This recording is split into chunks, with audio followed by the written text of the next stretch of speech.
She's deaf. We can't bring up a defective child, my husband declared about our newborn daughter. My mother-in-law yelled, "We have to surrender her for adoption, there's nothing you can do."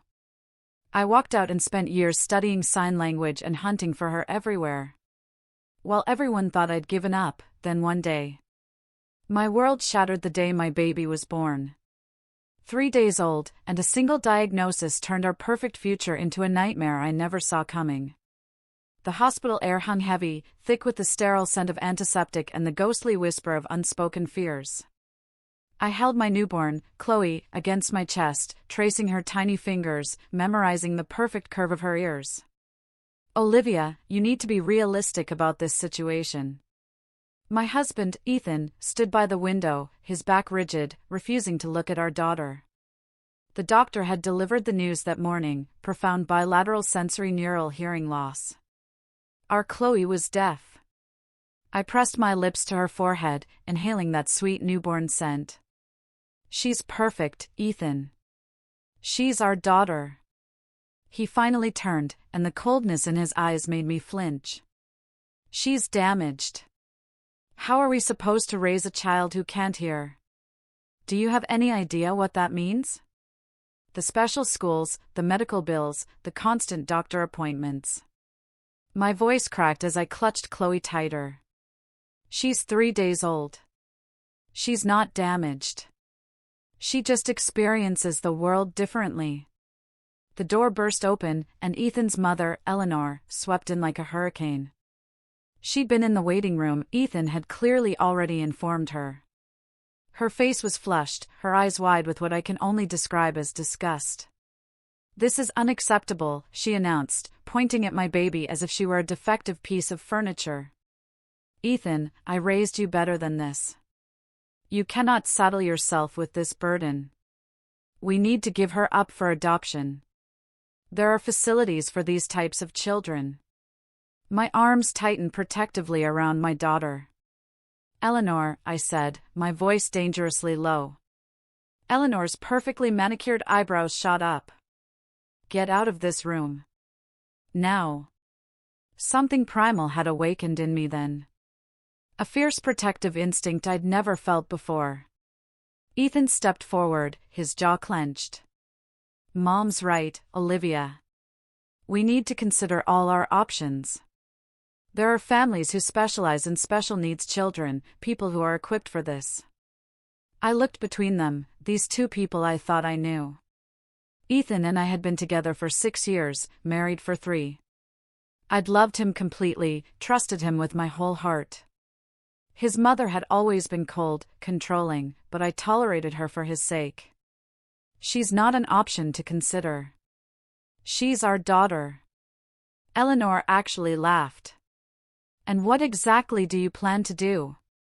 You can't even support yourself without Ethan. You're a part-time bookkeeper at a dental office.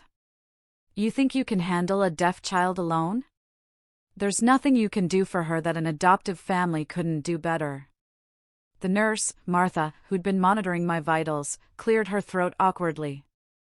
"Perhaps this conversation should continue in private." "We're done here," I said, my voice steady despite the tears streaming down my face. "Ethan, you need to make a choice right now. Your daughter or your mother's approval, because I'm keeping her with or without you." He didn't hesitate. That's what broke me most. He didn't even pause to think. "I can't do this, Olivia. I'm sorry, but I just can't." 2 hours later, after I'd refused to sign adoption papers 3 times, Ethan and Eleanor left. They just walked out of the hospital as if Chloe and I didn't exist. Martha squeezed my shoulder as I sobbed. "What's her name?" she asked softly. I looked down at my sleeping baby, this perfect little person who deserved so much better than the hand she'd been dealt. "Chloe Maeve." Martha smiled. "That's beautiful. And Olivia, you're going to be an amazing mother to her." I wanted to believe her, but fear was eating me alive. I'd never been particularly strong. I'd always leaned on Ethan for big decisions, let him take the lead. I worked part-time because he preferred I be home to cook dinner. My savings account held maybe $1,500. How was I supposed to do this alone? The hospital social worker, Brenda Thompson, visited me the next day. In her 50s, with kind eyes and a no-nonsense demeanor, she laid out the reality plainly. The state provides early intervention services, but you'll need to navigate a lot of bureaucracy. You'll need health insurance, which you probably lost when Ethan filed for divorce. Yes, he already filed this morning. You'll need housing, childcare, and most importantly, you'll need to learn American Sign Language if you want to communicate with your daughter effectively. My head was spinning. Ethan had already filed for divorce. We'd been married 3 years. Our daughter was 4 days old. I'll do whatever it takes, I whispered. Just tell me where to start. Brenda studied me for a long moment. I believe you, but you should know the father is already pushing hard for adoption proceedings. His lawyer contacted our office this morning, claiming you're unfit due to financial instability. They're claiming it's in the child's best interest. Ice flooded my veins. Can they do that? Can they take her from me? Not easily, but they can make your life very difficult. You need a lawyer. I can recommend someone who does pro bono family law cases. She handed me a card. Marcus Davies. Tell him I sent you. The next 3 months were the hardest of my life. I moved into a tiny studio apartment that barely fit Chloe's crib and my mattress on the floor. Ethan fought me on everything. He wanted zero custody, but also wanted to control whether I kept Chloe at all. His lawyer argued I was unstable, financially incapable, living in substandard conditions. Marcus Davies turned out to be my guardian angel. He was a 60-year-old black man with dreadlocks and a passion for defending underdogs. He took my case for free after hearing my story. Ethan and his mother want her gone, but they don't want to look like the bad guys, he explained during our first meeting. They're trying to paint you as incompetent so a judge will decide adoption is in Chloe's best interest. We're not going to let that happen. He was true to his word. During those months, while fighting Ethan in court, I threw myself into learning everything I could about raising a deaf child. I enrolled in ASL classes at the community college, studying signs until my hands cramped. I attended every early intervention appointment, worked with audiologists and speech therapists. Researched cochlear implants and deaf culture. My mother, Sarah, tried to be supportive, though her discomfort was obvious. Maybe Ethan has a point about your living situation, honey. That apartment is so small. My father, David, was more direct. You're being stubborn. That baby needs stability, and you're barely keeping your head above water. Even my younger brother, Kevin, suggested I think about what's best for Chloe, as if keeping her with her mother wasn't obviously what was best. But my grandmother, Evelyn, was different. She was 83, sharp as a tack, and she drove 3 hours to visit me in that cramped studio apartment. Your grandfather was hard of hearing from the war, she told me, holding Chloe gently. People treated him like he was stupid, like he couldn't understand. But he was brilliant. Ran a successful hardware store for 40 years. This baby doesn't need to hear to be extraordinary. She just needs someone to believe in her. I cried into her shoulder while she stroked my hair. I'm so scared I'm not enough for her. Fear means you care. Indifference is what would make you a bad mother. That husband of yours, he showed indifference. You're showing up every single day. That's what matters. The court battle lasted 7 months. Ethan and Eleanor brought out every dirty tactic. They claimed I was mentally unstable, that I'd threatened to harm myself and Chloe, that I was living in squalor.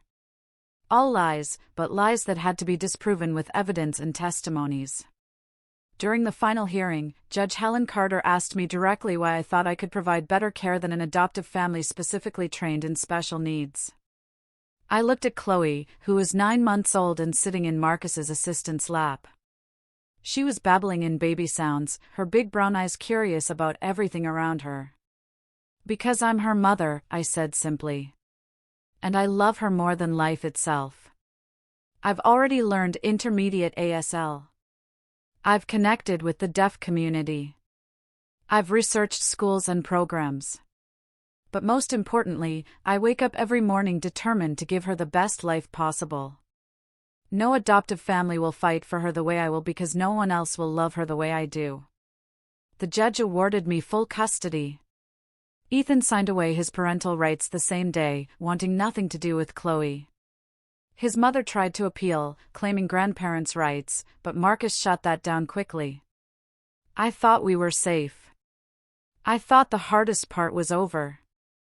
I was so wrong. 2 months after the custody hearing, on a rainy Tuesday morning, I dropped Chloe off at the developmental daycare that had accepted her. She was 11 months old, chunky and happy, learning baby sign language from the specialized teachers there. I kissed her goodbye, signed I love you against her palm, her favorite, and went to work. When I came back at 5:30, the daycare director met me at the door, her face pale. Olivia, Chloe's not here. The world tilted. What do you mean she's not here?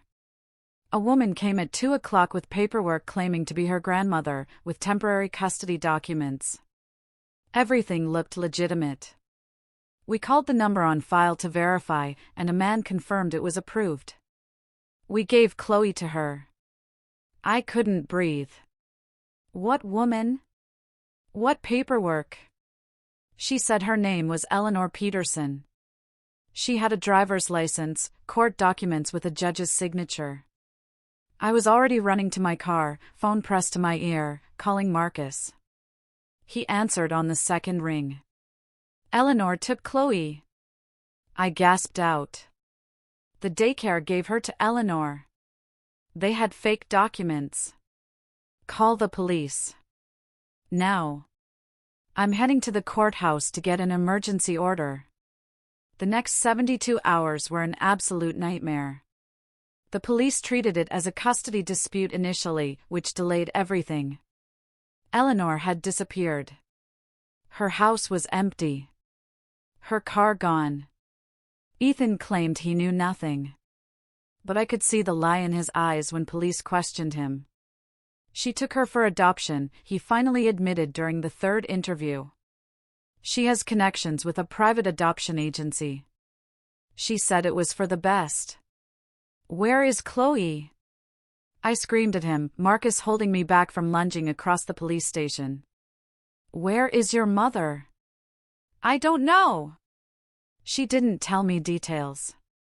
She said it was better that way. Private adoption agencies, I learned, operated in murky legal waters. Some legitimate, some serving as fronts for buying and selling babies to desperate couples. With falsified documents and a child who needed special placement, Eleanor could disappear Chloe into the system. The police investigation crawled forward.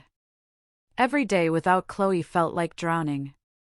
I couldn't eat, couldn't sleep.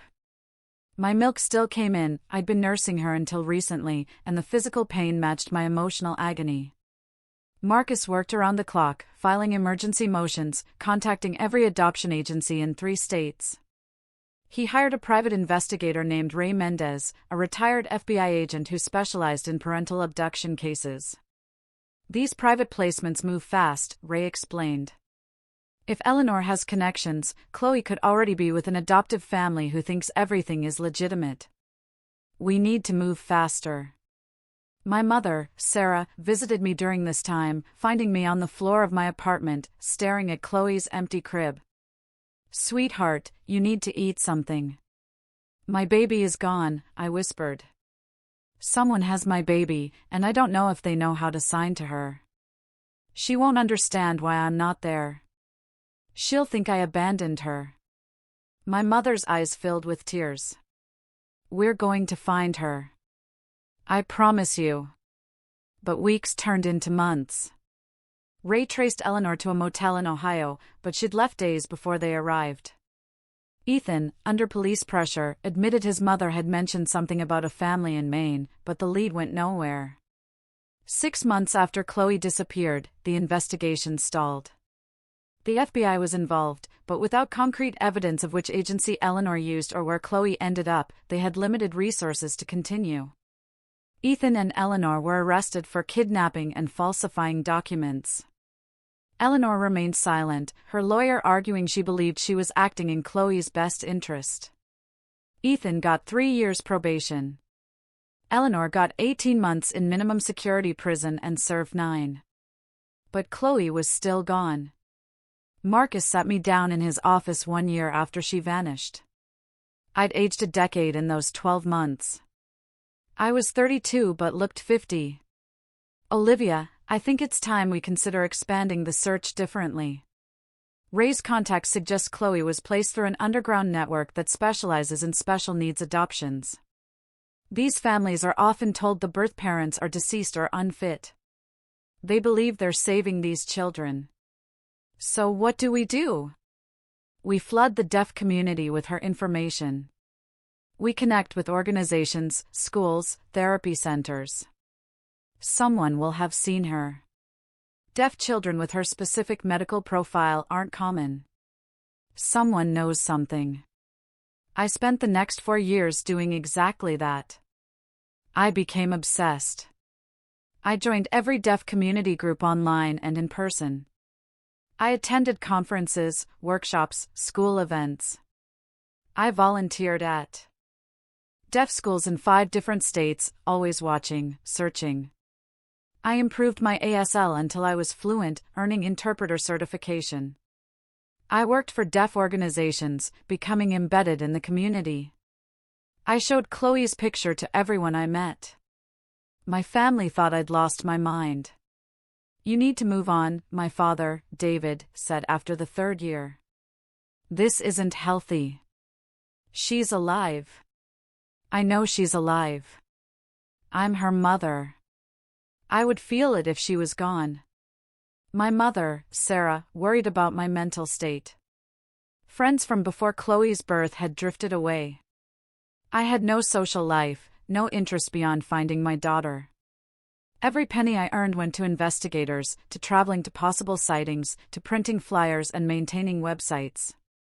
The search consumed me in ways I couldn't have predicted. I created a database of every deaf child enrolled in early intervention programs across 12 states, cross-referencing ages and physical descriptions. Ray helped me access adoption records through legal channels, but so many private placements left no paper trail. I took a job at a deaf advocacy nonprofit in Denver during year 2 of the search. The pay was terrible, but it gave me access to networks I couldn't reach otherwise. I met parents of deaf children, therapists, educators. I showed Chloe's photo to everyone, explained my situation until my hands ached from signing. Some people were sympathetic, others looked at me like I was unhinged. One woman at a deaf community picnic actually told me, maybe she's better off where she is. You seem obsessed. I wanted to scream at her that of course I was obsessed. Someone had stolen my child. But I'd learned to keep my emotions contained around strangers. Breaking down publicly only made people doubt my stability, which could hurt my case if Chloe was ever found. The false leads were the worst part. Someone would call saying they'd seen a deaf toddler who looked like Chloe's picture at a grocery store in Wisconsin. I'd drive 8 hours, stake out the location for days, only to discover the child had darker skin and was 3 years older than Chloe would be. Another time, a teacher contacted me about a student at a deaf school in Indiana. The age was right. The timeline matched. I flew out the next day, my heart hammering against my ribs. But the moment I saw the girl, I knew. She had red hair and green eyes, nothing like Chloe's features. Each false lead felt like losing her all over again. My apartment became a command center. One wall was covered in maps with pins marking possible sightings, adoption agencies Eleanor might have used, deaf schools and programs. Another wall held Chloe's progression photos, what she looked like at birth, computer-generated images of what she might look like at 2, 3, 4 years old. I barely slept. When I did, nightmares plagued me. Chloe crying for me, unable to understand why I'd abandoned her. Chloe being mistreated by people who didn't know how to communicate with her. Chloe forgetting my face entirely. Marcus checked on me regularly, worried I was spiraling. Olivia, you need to take care of yourself. You're no good to Chloe if you collapse from exhaustion. But how could I rest when my daughter was out there somewhere? During year 3, I hit my lowest point. I'd spent every dollar I had on the search. My credit cards were maxed out. I was living on ramen and working 3 jobs, the non-profit position, weekend interpreting gigs, and overnight data entry work I could do from home. My brother, Kevin, came to visit and was horrified by the state of my apartment. Sis, this is insane. Look at yourself. You've lost 30 pounds. You look sick. Chloe wouldn't want this for you. Chloe is 2 years old, I snapped. She doesn't want anything except her mother, who was stolen from her. He left upset, and we didn't speak for 6 months after that. The only person who truly understood was a woman I met at a support group for parents of missing children. Her name was Jessica, and her son had been taken by her ex-husband 7 years earlier in a custody dispute. She'd eventually found him in Mexico, but it took 5 years and nearly destroyed her. People who haven't lived it can't comprehend the specific hell of not knowing where your child is, she told me over coffee one afternoon. They think you should move on, grieve, accept. But your child isn't dead. They're just lost. And as long as they're lost, you keep searching. Jessica became my anchor during the darkest times. She understood why I couldn't date, couldn't focus on career advancement, couldn't care about anything except finding Chloe. She never told me to move on or called my dedication unhealthy. In year 4, I made a breakthrough that nearly shattered me. Ray's contacts uncovered records from a now-closed adoption facilitator called Blessings Beginnings Family Services.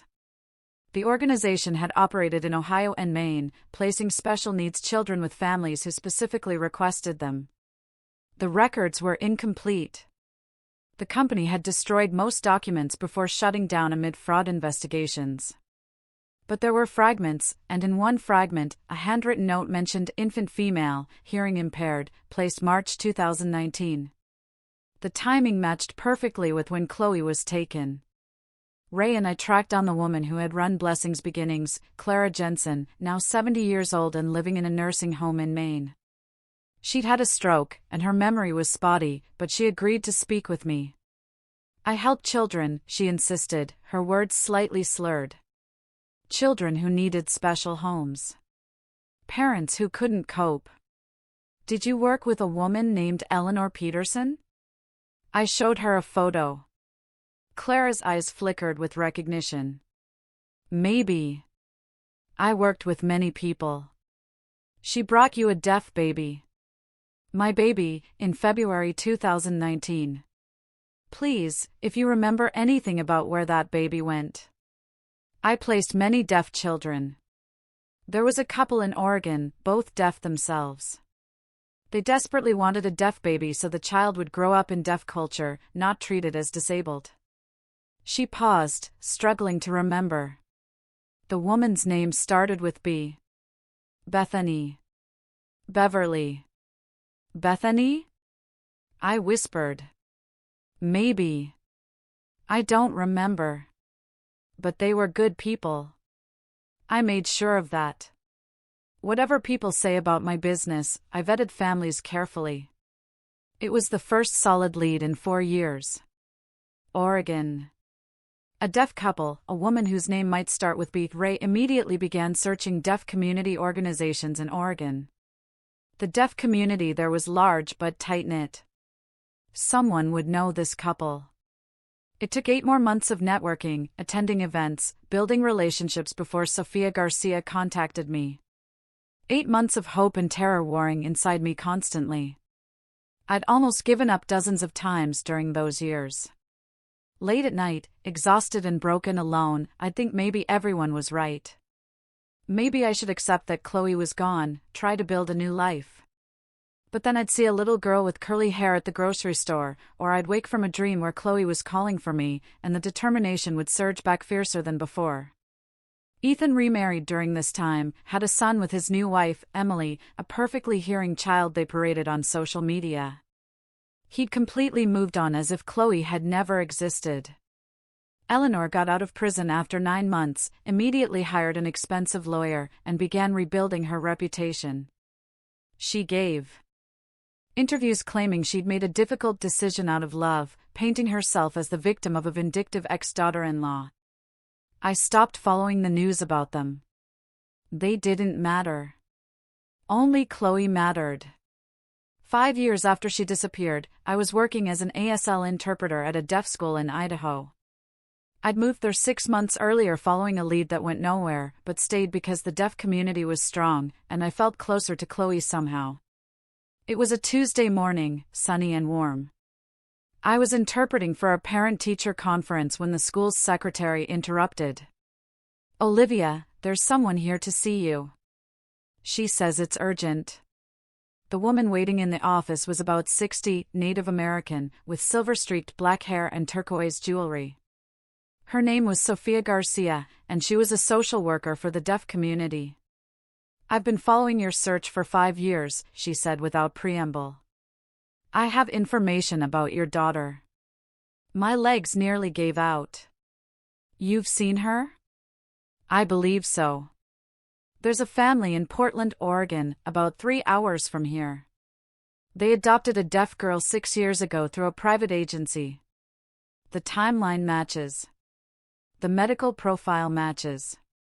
They named her Grace. Can you take me to her?" Sophia hesitated. "It's complicated.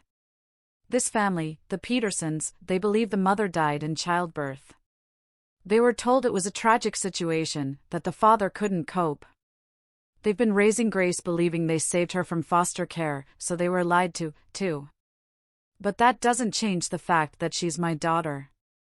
"I know, but legally, this is going to be messy. The adoption went through a now-defunct agency. The paperwork appears legitimate on the surface. You're going to need lawyers, DNA tests, proof, and Olivia, you're going to potentially traumatize a 6-year-old child who knows the Petersons as her parents." I pressed my palms to my eyes, trying to breathe through the overwhelming emotions. "Does she look happy?" "She seems well cared for. The Petersons are deaf themselves. That's why they specifically wanted to adopt a deaf child. They're active in the community, good people from what I can tell.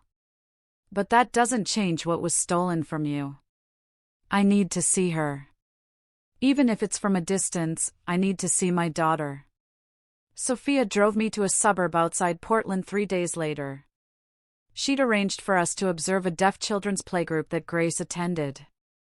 We sat in my rental car across the street from the community center, my hands shaking so badly I could barely hold the binoculars. "There," Sophia pointed. "The little girl in the purple dress." I looked, and my heart stopped. She was 6 years old, tall for her age, with light brown skin and dark, curly hair in 2 puffs. She had my nose, Ethan's chin, my mother's eyes. She was beautiful and animated, signing rapidly with other children, laughing silently at something another girl communicated. My baby, my Chloe, alive and apparently thriving. The Petersons arrived to pick her up. Bethany and Daniel, both in their 40s, both deaf. They signed with Grace lovingly, Bethany fixing her daughter's hair, Daniel swinging her up onto his shoulders. Grace's face lit up with pure joy. I watched my daughter leave with another family, and something inside me broke and healed simultaneously. She was alive. She was loved. But she was stolen from me. Marcus filed the legal paperwork within a week. DNA tests confirmed what I already knew: Grace Peterson was Chloe Maeve. The case exploded in the media. Marcus used the publicity strategically, building public pressure. The Petersons were devastated. Through their lawyer and interpreter, they released a statement claiming they'd adopted through legitimate channels and had no idea about the kidnapping. They fought the initial ruling, terrified of losing the daughter they'd raised for 5 years. Judge Helen Carter ordered a gradual reunification. Grace, and yes, I had to call her Grace now because that's who she knew herself to be, was introduced to me through supervised visits. She was told I was a friend of her parents, someone who wanted to spend time with her. Those first visits were torture. She signed politely, but clearly wanted nothing to do with me. Why would she? I was a stranger disrupting her life. Bethany and Daniel attended the visits, watchful and orderly, and the pain in Bethany's eyes mirrored my own. 3 months into reunification, the therapist recommended we tell Grace the truth. She was 6 years old, bright and perceptive. She knew something was wrong. Bethany insisted on being the one to tell her. We sat together, me, Bethany, Daniel, Grace, and 2 therapists. Bethany signed slowly, carefully. Grace, we need to tell you something very important. When you were a baby, before you came to live with us, something happened that wasn't right. This woman, Olivia, is actually your birth mother. You grew inside her body. She loved you so much, but someone took you away from her. That was wrong. We didn't know this happened. We thought your birth mother had died. Grace's face crumpled. She looked at me, then at Bethany, confusion and fear warring in her expression. She signed frantically, "You're not my mom." Bethany's hands trembled. "I've been your mom for 5 years. I love you so much. But Olivia is your mother, too. She's been looking for you since you were a baby. She never stopped." Grace turned to me, her eyes huge. "Why didn't you find me?" The question devastated me. Through the interpreter, in my own signing, I told her I tried every single day. I never gave up.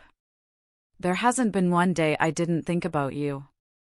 Miss you, love you. I'm so sorry it took so long. She started crying, and my instinct was to comfort her. But she turned to Bethany, burying her face in her adoptive mother's shoulder. Bethany held her, tears streaming down her own face, and looked at me with an expression that held no anger, only shared grief.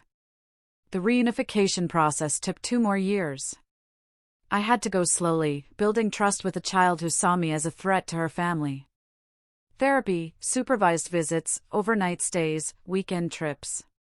Grace was 8 years old before she could spend a week with me without crying for Bethany every night. Those 2 years tested every ounce of patience I possessed.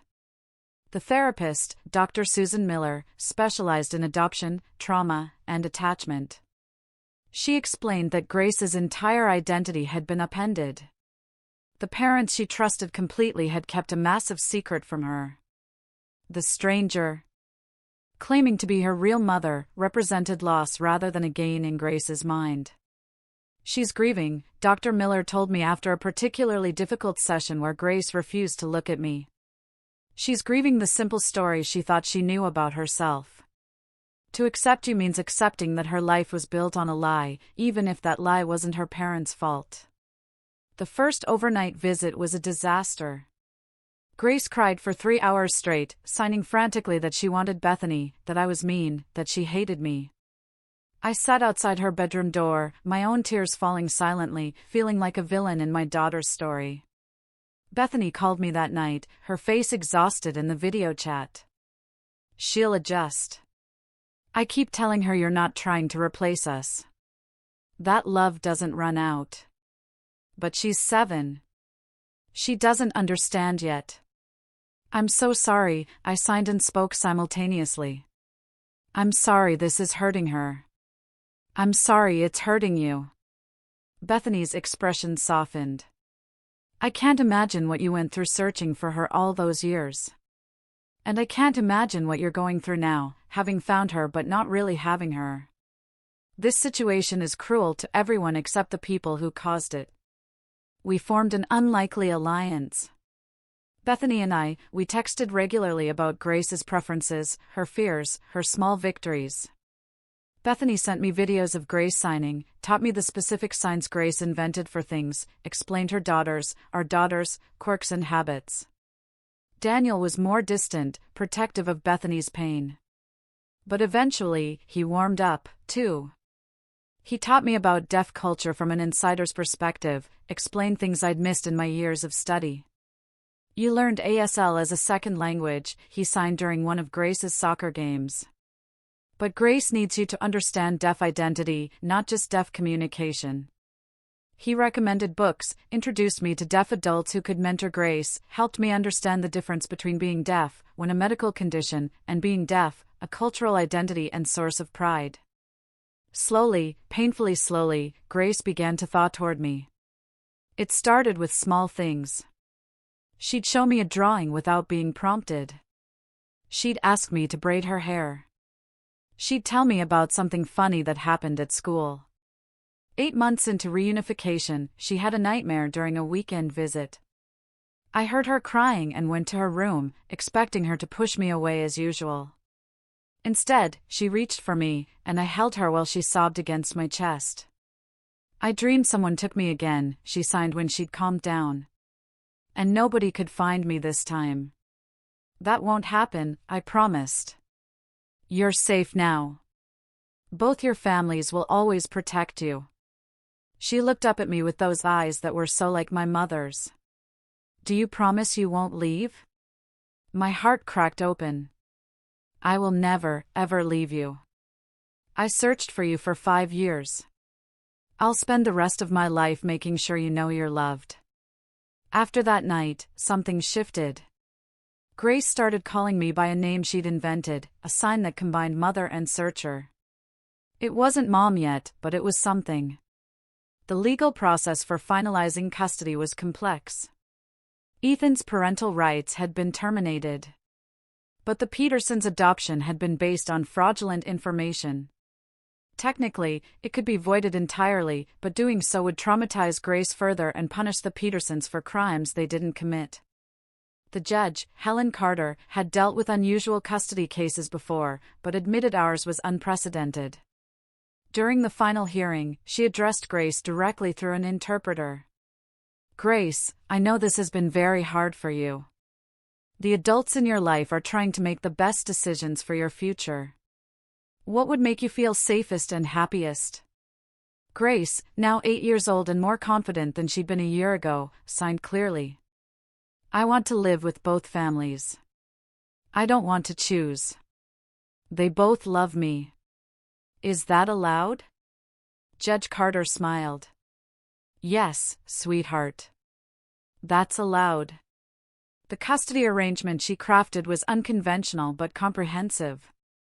I had primary physical custody during the school year since I'd moved to Oregon to be near Grace. Grace spent every other weekend with the Petersons, plus extended time during summer and all major holidays. Both families had equal decision-making authority on major issues like education and healthcare. This arrangement requires an extraordinary level of cooperation, Judge Carter warned us during the final ruling. The moment this becomes about the adult's needs instead of Grace's well-being, I'll revisit custody. Do you all understand? We understood, and somehow, impossibly, we made it work. The first year of the official arrangement was rocky.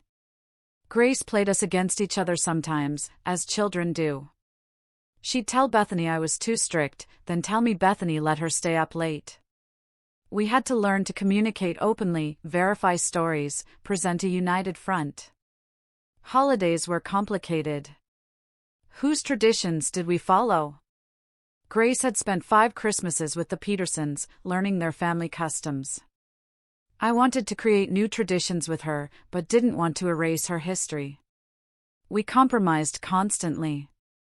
Christmas Eve with one family, Christmas Day with the other, alternating years, birthdays celebrated twice, once with each family.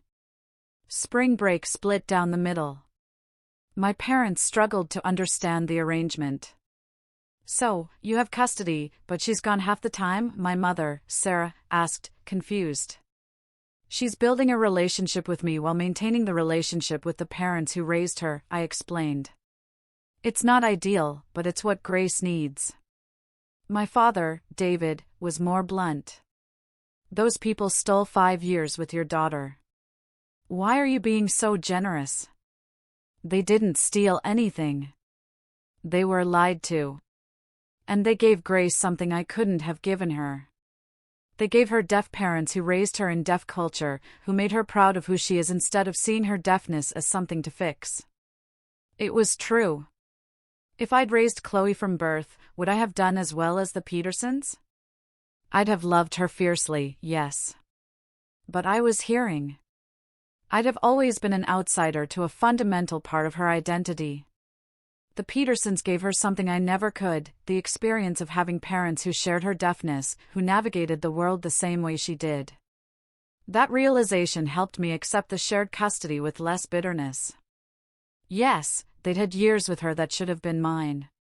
But those years hadn't been wasted. Grace had thrived. The final custody arrangement was unconventional. I had primary physical custody during the school year, but Grace spent summers and holidays with the Petersons. The judge called it recognizing the reality of psychological parentage while restoring biological family connections. It wasn't perfect. It would never be perfect. Grace struggled with the divided loyalty. Angry at me for existing. Angry at the Petersons for not being her real parents. Angry at the universe for making her situation so complicated. But slowly, painfully, we built something. I learned about the child she'd become during those lost years, her love of art, her fascination with marine biology, her wicked sense of humor. She learned about me, my persistence, my love for her that never wavered, the years I spent searching. On her 10th birthday, for years after I found her, she signed something that made me cry for an hour afterward. I have two families. One that raised me, and one that searched for me. Is it okay to love you both? It's more than okay, I signed back. It means your heart is big enough for all the love you've been given. That makes you extraordinary. Ethan never contacted us. His parental rights had been permanently terminated after the incident. His new family existed in a completely different world from ours. Eleanor died of a heart attack 2 years after I found Chloe. I didn't attend the funeral. I felt nothing at her death except relief that she couldn't hurt my daughter again. The Petersons and I developed a respectful, if initially awkward, co-parenting relationship. Bethany struggled the most. She'd been Grace's mother for 5 formative years. But she chose Grace's well-being over her own pain, never speaking badly about me, encouraging Grace to build our relationship. Daniel told me once through an interpreter at one of Grace's school events, "What happened to you is evil. What happened to us was devastating." But somehow, Grace got 2 families who love her enough to put her first. Maybe that's the only good thing that came from all this pain. He was right. It didn't erase what was stolen. Didn't make the trauma okay. But we were all choosing to move forward, to build something beautiful from the wreckage. Chloe Grace was 14 now. She split her time between my house and the Petersons, comfortable in both worlds. She'd recently decided she wanted to advocate for stricter adoption regulations, using our story to push for reform. She was fierce, brilliant, and determined to make sure no other child was stolen the way she was. Sometimes she called me Mom, sometimes she called me Olivia. I answered to both, grateful for any acknowledgement of our relationship. Last week, she showed me an essay she'd written for school about resilience. In it, she described 2 mothers, one who taught her to sign, to navigate the world as a deaf person, to be proud of her identity, and another who taught her that love means never giving up, that family is worth fighting for, that persistence can overcome impossible odds. "You both saved me," she'd written, just in different ways. I thought about that newborn baby in the hospital room, the husband who called her damaged, the mother-in-law who demanded we give her away. I thought about the years of searching, the nights I cried myself to sleep, the moments I almost gave up. Then I looked at the remarkable young woman Grace had become, proud, strong, unapologetically herself. Ethan and Eleanor thought deafness made her less than. They were so catastrophically wrong. Grace's deafness was simply one part of who she was. And she'd grown up in a deaf family that celebrated rather than pitted her, that gave her language and community and pride. The revenge I'd fantasized about during those dark years, seeing Ethan and Eleanor punished, making them suffer as I had suffered, ultimately felt empty. The real triumph was this: Grace thrived. Despite everything, despite the trauma and upheaval and impossible choices, she was okay. More than okay. Ethan lived with the knowledge that he'd thrown away his daughter like trash, that she'd become extraordinary without him. Eleanor died knowing she destroyed lives for nothing, that the child she called damaged was actually perfect. And me? I got my daughter back. Different than I'd imagined. Complicated and messy and shared. But back nonetheless. Some nights, Grace still crawled into bed with me after nightmares about being separated again. I'd hold her, signing against her back in the dark. I found you. I'll always find you. You're never alone. She'd sign back, I know, Mom. I know. That word, Mom, still made my heart sore every single time. The story could have ended in so many terrible ways, but it ended with Grace loved by multiple families, confident in her identity, advocating for others, living the full and beautiful life she deserved from the moment she was born. They tried to throw her away because she was different. Instead, she became the center of a complicated, imperfect, but fiercely loving family constellation that refused to let her go. Sometimes justice looks like prison sentences and legal consequences. Sometimes it looks like a 14-year-old girl signing I love you to two different mothers and meaning it with her whole heart both times. I'd spent 5 years searching. I'd spend the rest of my life making up for the 5 years we lost. And Grace, brilliant and resilient and holy herself, would spend her life proving that the only damaged thing about our story was the people who thought she was broken in the first place. Given everything that happened, how would you define family?